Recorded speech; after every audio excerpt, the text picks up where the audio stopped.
In today's video, we are going to cover common occurrences when either your toolpath or your feature don't generate. So if your toolpath stays pink or your feature stays that magenta pink color, that possibly means that there's an issue with the toolpath or the feature. So this feature is pink. The toolpath, quite often you might have an issue where you're trying to cut something and the tool size is too big or the allowance is not letting you add that tool in. So this is a really common occurrence. Quite often people will want to cut this feature in just one cut. So I can take the size of the radius. So I'm just going to click on the radius here, and you'll notice that the size comes up in the bottom here. So this radius is 1/2 inch, so I can fit a 1-inch tool down the center of this. So if I go in and change this tool to my 1-inch tool, so come into my tool crib, scroll down to my 1-inch, and then I'm going to select that one. I'll just quickly press preview and you'll notice that this stays pink. So there's an issue with my toolpath. If I press OK, come out of the toolpath, you'll see it's still pink. So I can't generate that toolpath anymore. There's an issue with it. The reason why in this case is we know the tool fits in this slot, but in all rough toolpaths, when it comes straight out of the box, CAMWorks, the strategies for the roughing toolpaths are all set to have an allowance. So with the allowance, the tool cannot fit in this feature. So if I come into my toolpath, I'm going to go to my roughing tab, and if I was in my contour mill, it would be my contour tab. You'll notice we've got allowances in the depth parameters, so the bottom allowance is going to be an allowance on the bottom of the feature.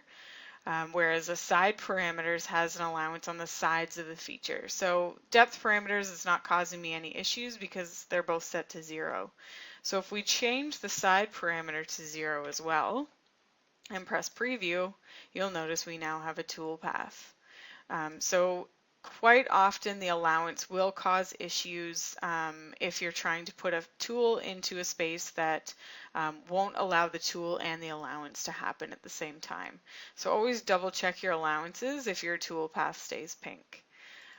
So I'll press OK there, and now you can see that my rough mill is black. So I can come in and change my contour mill to the same toolpath, or sorry, the same tool size.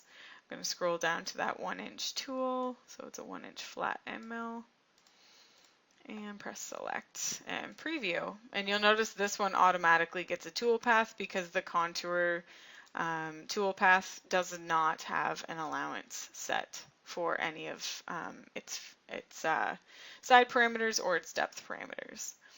So that automatically gets a toolpath. This is only doing half because of my lead-in settings, so I'm set to midpoint right now. You can see the blue dots on my midpoint. I'm going to change that to the start point and press preview, and now it's doing the whole thing. So definitely the contour mill shouldn't cause you issues with the allowance unless you've got an allowance set in there afterwards. But always check the size of your tool and make sure that it's going to fit inside that feature. So again, if you want to check the length of something, you can always click on the line inside the feature. It'll give you the length down at the bottom here. If you wanted to click on maybe a face and then hold your control key down and click on the opposite face, it'll actually give you the distance between those two features as well. So lots of different ways to find out the sizes. You can also use the measure tool in the evaluate tab. Will also measure things for you. So just make sure that your tool can fit in there. Now if I come back into my feature tree and I have a feature that doesn't generate, that is caused by the strategy itself. So if I right click on the feature and go to my parameters page, if I scroll down in my strategies list and go to a strategy that is not actually set up inside the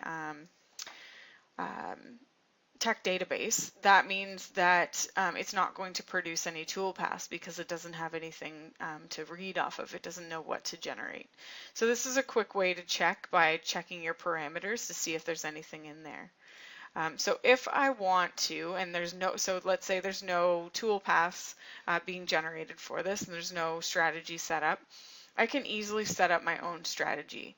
So if I can't get anything from this, I can easily just right click on the feature itself and manually add in my toolpath. So let's say I want a rough mill. I'm going to press OK on that. And then maybe I want a contour mill to come with that as well. So I'm going to right click on the same feature, and you'll notice it's black already because I've got now a toolpath associated to it. So I'm going to right click on that same feature, and I'm going to add in the contour mill. So I've got my two tool paths in here. I've got the rough mill and the contour mill. So I can quickly generate those.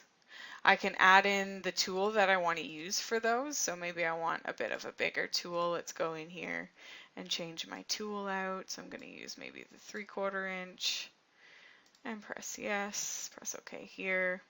And I think I want the same thing for my contour mill. So I'm going to go back in, choose my 3/4 inch tool. And now I've got, my settings all set up. I can again go back in and make sure everything's set up perfectly in here that I want to save back to the tech database. But at this point, I can come back into my feature, right click on that feature, and then say Save Operation Plan.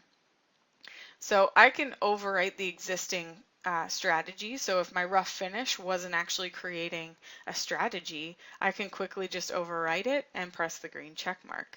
Or I can create a new feature condition, scroll down to new, and type in what I need. So Hawk Ridge rough finish, and then press the green check mark. So basically what you're doing is creating your own strategy for a strategy that wasn't set up.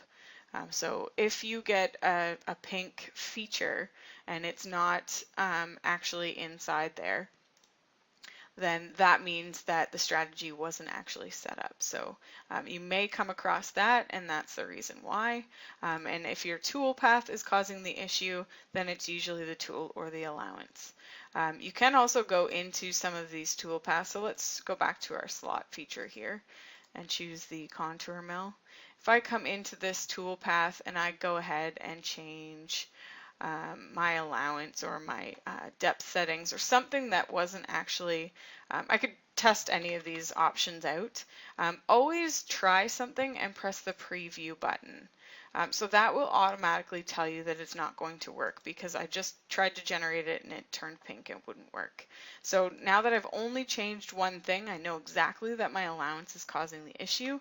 I can press 0 again and press preview, and now it's back to the way it was. So make use of the preview button, make your one change, press preview, change another thing, press preview, and just keep trying the preview out, because if you change 6 things on the page, press preview, you don't know which one caused the issue, so you would have to cancel out of that and start over. So always make use of the preview button when you're making changes in the toolpath.